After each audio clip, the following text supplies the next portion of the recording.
Hello guys, myself Samiksha Agarwal welcomes you to Code Freaks, a channel made for you, made by you. So let's now start today's lead code problem. आज की lead code की problem का नाम है remove all adjacent duplicates in string.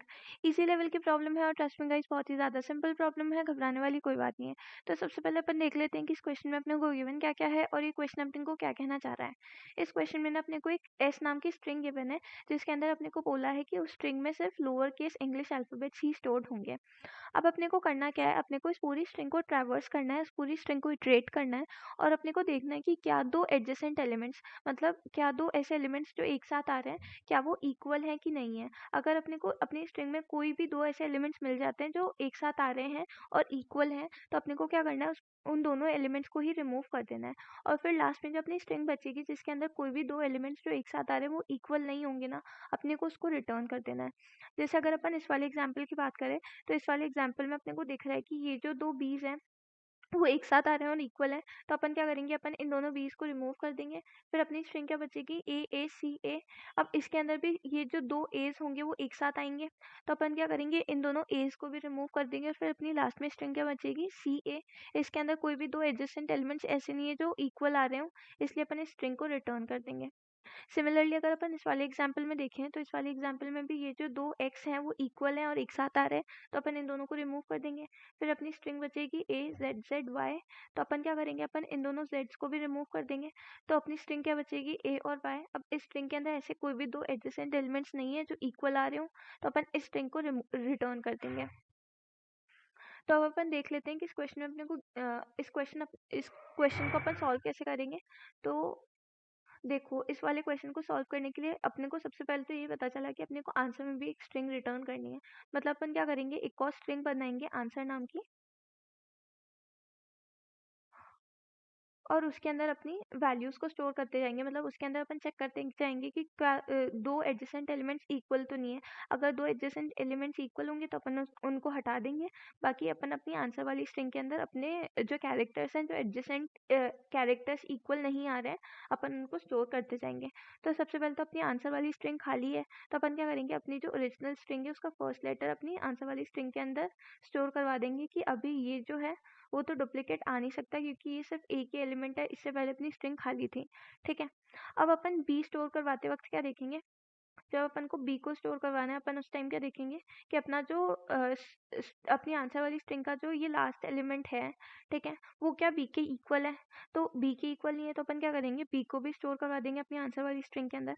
अब इस वाले B को स्टोर करवाते वक्त अपन क्या देखेंगे, इस वाले बी को स्टोर करवाते वक्त अपन ये देखेंगे कि क्या आंसर का जो लास्ट एलिमेंट है ये वाला बी, क्या वो बी के इक्वल है. तो हाँ, ये दोनों बीज इक्वल है तो अपन क्या करेंगे, अपनी आंसर वाली स्ट्रिंग में से ये बी भी रिमूव कर देंगे और इस वाले बी को भी अपन डालेंगे नहीं अपने आंसर स्ट्रिंग के अंदर और अपन इस ए पे मूव कर जाएंगे. अब इस ए को स्टोर करवाते हैं तो अपन क्या देखेंगे कि ये जो आंसर का लास्ट एलिमेंट है, मतलब ये जो ए है, क्या वो इस ए के इक्वल है. तो हाँ, ये दोनों ए इक्वल है, इसलिए अपन क्या करेंगे, अपने आंसर वाली स्ट्रिंग के अंदर से ये वाला ए भी रिमूव कर देंगे और इस वाले ए को भी अपन स्टोर नहीं करवाएंगे. फिर अपन इस सी पे मूव कर जाएंगे. अब अपनी आंसर की स्ट्रिंग खाली है तो अपने पास कंपेयर करने के लिए कुछ भी नहीं है तो अपन क्या करेंगे, अपन इस सी को अपनी आंसर वाली स्ट्रिंग में डाल देंगे. फिर वापस अपन इस ए को डालते वक्त कंपेयर करेंगे कि क्या ये जो सी है, जो आंसर का लास्ट एलिमेंट है, क्या वो इस ए के बराबर है. तो इस ए के बराबर नहीं था तो अपन क्या करेंगे, आंसर वाली स्ट्रिंग के अंदर ए भी स्टोर करवा लेंगे. अब अपन ने पूरी स्ट्रिंग को इटरेट करवा लिया है और जो ऐसे एलिमेंट्स थे जो एडजेसेंट इक्वल नहीं आ रहे थे, अपन ने उन सारे एलिमेंट्स को अपनी आंसर वाली स्ट्रिंग के अंदर स्टोर करवा लिया है. तो अब अपन आंसर वाली स्ट्रिंग के अंदर देखते हैं कि क्या आ रहा है. अपनी आंसर वाली स्ट्रिंग के अंदर सी ए आ रहा है और अपन देखते हैं कि क्या मैन्युअली कैलकुलेट करने से भी यही आंसर आना चाहिए था क्या. A B B A C A, ये अपनी स्ट्रिंग है. अब अपने को इसके अंदर दिख रहा है कि ये जो पहले के दो बीज हैं ये एक साथ आ गए तो अपन इन दोनों को रिमूव कर देंगे तो अपनी स्ट्रिंग क्या बचेगी, A A C A. अब ये दोनों एज एक साथ आ रहे हैं तो अपन क्या करेंगे, इन दोनों एज को रिमूव कर देंगे तो अपनी स्ट्रिंग क्या बची, सी है. अब इसके अंदर कोई भी ऐसा एलिमेंट नहीं है जो एडजेसेंटली इक्वल आ रहा हो, इसलिए अपन इसी को रिटर्न कर देंगे जो अपनी आंसर वाली स्ट्रिंग है. इसलिए अपना आंसर एकदम एक्यूरेट है, अपन इसी को रिटर्न कर देंगे और अपना क्वेश्चन सॉल्व हो जाएगा. अगर अपन एक और एग्जांपल के लिए देखें तो अगर अपन ये वाला एग्जांपल लें, A Z X X Z Y A Z X X Z Y. तो अब अपन वापस अपनी आंसर वाली स्ट्रिंग के अंदर वैल्यू स्टोर करने लगेंगे। तो सबसे पहले अपन अपना आ रहा है ए, सॉरी गाइस ये ए है। तो सबसे पहले आ रहा है अपना ए, तो अपन इस ए को अपनी आंसर वाली स्ट्रिंग में डाल देंगे क्योंकि इससे पहले अपनी आंसर वाली स्ट्रिंग एम्प्टी थी। फिर अपन z को स्टोर करवाते वक्त देखेंगे कि क्या a और z इक्वल हैं। तो a और z इक्वल नहीं थे, इसलिए अपन z को भी अपनी आंसर वाली स्ट्रिंग में स्टोर करवा लेंगे। फिर अपन x को स्टोर करवाते वक्त देखेंगे कि क्या ये जो x है वो अपनी आंसर की लास्ट वैल्यू मतलब z की इक्वल आ रहा है। तो z की इक्वल नहीं आ रहा था, इसलिए अपन x को भी स्टोर करवा लेंगे। फिर इस वाले x को स्टोर करवाते वक्त देखेंगे कि अपने आंसर की लास्ट वैल्यू, अपने आंसर की लास्ट वैल्यू क्या है, इससे जस्ट पहले आने वाली वैल्यू, से अपन चेक करवाएंगे इसको कि क्या ये दोनों इक्वल है। तो हाँ ये दोनों एडजेसेंट एलिमेंट्स इक्वल है, तो अपन क्या करेंगे अपनी आंसर वाली स्ट्रिंग के अंदर से ये वाला एलिमेंट भी हटा देंगे और इस वाले एलिमेंट को भी अपन स्टोर नहीं करवाएंगे। ठीक है, तो अपने स्ट्रिंग में से अपन ने क्या किया, एक तरीके से ये दोनों एलिमेंट्स रिमूव कर दिए। तो अपनी स्ट्रिंग क्या बची, अपनी स्ट्रिंग बची ए जेड जेड वाई। ठीक है, अब यहाँ तक अपन ने स्टोर करवा लिया था अपनी स्ट्रिंग को। ठीक है, तो अब इस वाले z को स्टोर करवाते वक्त अपन क्या देखेंगे कि क्या वो इसके एडजेसेंट एलिमेंट मतलब इसके बराबर है क्या।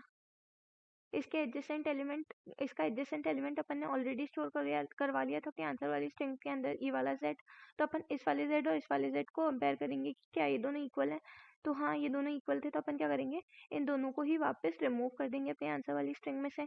तो अपनी आंसर वाली स्ट्रिंग क्या बची, ए और वाई, जिसके अंदर से ए अपन ने ऑलरेडी स्टोर करवा लिया था। तो अपन वाई को किससे कंपेयर करेंगे, उसके एडजेसेंट एलिमेंट से, ए से, जो कि अपनी स्ट्रिंग में ऑलरेडी प्रेजेंट है। तो क्या ए और वाई इक्वल है, ए और वाई इक्वल नहीं थे, तो अपन अपनी आंसर वाली स्ट्रिंग के अंदर वाई भी डाल देंगे। तो अपनी आंसर वाली स्ट्रिंग के अंदर क्या बचा,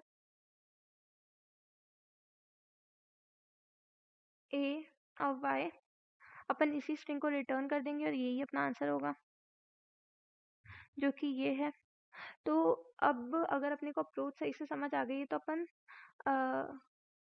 इसको सॉल्व कर लेते हैं, मतलब इसका कोड देख लेते हैं एक बार।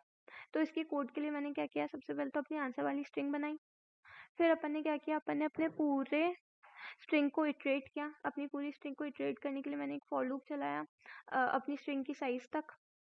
उसके बाद मैंने क्या बोला कि अगर स्ट्रिंग अपनी जो आंसर वाली स्ट्रिंग है उसकी साइज 0 नहीं है, और अगर अपना जो आंसर वाली स्ट्रिंग का जो बैक एलिमेंट है मतलब जो लास्ट एलिमेंट है वो अपनी स्ट्रिंग के ith एलिमेंट की इक्वल है, तब तो अपन क्या करेंगे कि अपने आंसर वाली स्ट्रिंग का जो बैक एलिमेंट था ना, जो पीछे वाला एलिमेंट था, जैसे अगर अपनी आंसर वाली स्ट्रिंग का, अगर अपना जो स्ट्रिंग थी वो ये थी ए जेड एक्स एक्स वाई।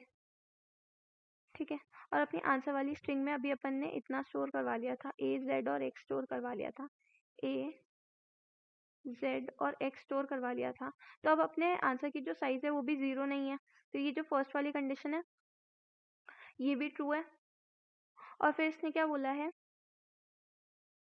कि अपन अभी इस वाले x पे खड़े हैं, ये जो ith पोजीशन है वो ये वाला x है। तो इसने बोला कि अपना जो आंसर का लास्ट एलिमेंट है मतलब अपने आंसर का जो बैक एलिमेंट है, क्या वो अपने ith एलिमेंट की इक्वल है स्ट्रिंग के। तो हाँ ये दोनों इक्वल है, मतलब ये दोनों जो एडजेसेंट एलिमेंट्स हैं वो एक दूसरे के बराबर है। तो अपने को इन दोनों को हटाना है अपनी आंसर वाली स्ट्रिंग के अंदर से। तो अपन क्या करेंगे, इस वाले x को हटा देंगे अपनी आंसर वाली स्ट्रिंग के अंदर से। तो अपन ने क्या किया, पॉप बैक कर दिया और फिर अपने i को प्लस प्लस कर देंगे, तो अपना i आ जाएगा y पे। ठीक है, तो अपन क्या करेंगे, अगर अपने आंसर की साइज 0 नहीं है और अपने आंसर का जो लास्ट एलिमेंट है मतलब जो बैक एलिमेंट है वो अपने करंट एलिमेंट मतलब स्ट्रिंग के करंट एलिमेंट की इक्वल है। ठीक है, मतलब ये दो जो एडजेसेंट एलिमेंट्स है वो इक्वल हैं, तो अपन क्या करेंगे, अपने आंसर में से लास्ट वाली वैल्यू को पॉप कर देंगे। नहीं तो अपन क्या करेंगे, अगर आंसर की साइज 0 है या फिर ये दो जो एडजेसेंट एलिमेंट्स है वो भी इक्वल नहीं है, जैसे अगर अपनी स्ट्रिंग थी ए एक्स जेड वाई, ऐसी कोई स्ट्रिंग है लेट्स सपोज अपनी। तो अगर अपना आंसर अभी खाली है मतलब अपन ने अभी स्ट्रिंग को जस्ट इटरेट करना चालू किया, अपन ए पे खड़े हैं, तो अभी अपनी स्ट्रिंग खाली है आंसर वाली। तो अपन क्या करेंगे, आंसर के अंदर ए को सिंपली बिना कुछ चेक के स्टोर करवा लेंगे। ठीक है, और फिर अब आंसर जो है अब अपना खाली नहीं है, अब अपने को एक्स को स्टोर करवाना है। तो अपन ने क्या चेक किया कि आंसर का जो बैक एलिमेंट है मतलब ये और ये जो एक्स है क्या वो दोनों इक्वल है। अब ये दोनों इक्वल नहीं है, तो अपन क्या करेंगे, आंसर के बैक के अंदर मतलब आंसर के अंदर जो लास्ट वाला एलिमेंट है उसको अपन एक्स कर देंगे, मतलब आंसर के अंदर अपन एक्स भी इंक्लूड कर देंगे।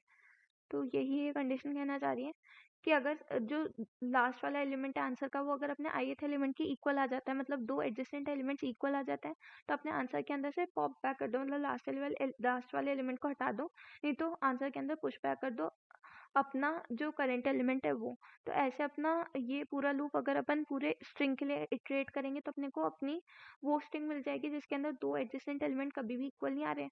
तो अपन अपनी आंसर वाली स्ट्रिंग को रिटर्न कर देंगे और अपने को अपना आंसर मिल जाएगा। अपन देखते हैं कि क्या ये अप्रोच काम कर रही है। तो हाँ, बिल्कुल ये अप्रोच एक्सेप्टेड है, तो आप इस अप्रोच को बिल्कुल कंसिडर कर सकते हैं। Thank you so much. अगर आपको ये प्रॉब्लम समझ आई, वीडियो पसंद आए तो वीडियो को लाइक करें, चैनल को सब्सक्राइब करें, और अगर आपको कोई भी डाउट है तो प्लीज़ कमेंट बॉक्स में ज़रूर मेंशन करिएगा। हम आपका डाउट सॉल्व करने के लिए हमेशा प्रेजेंट है। Thank you so much.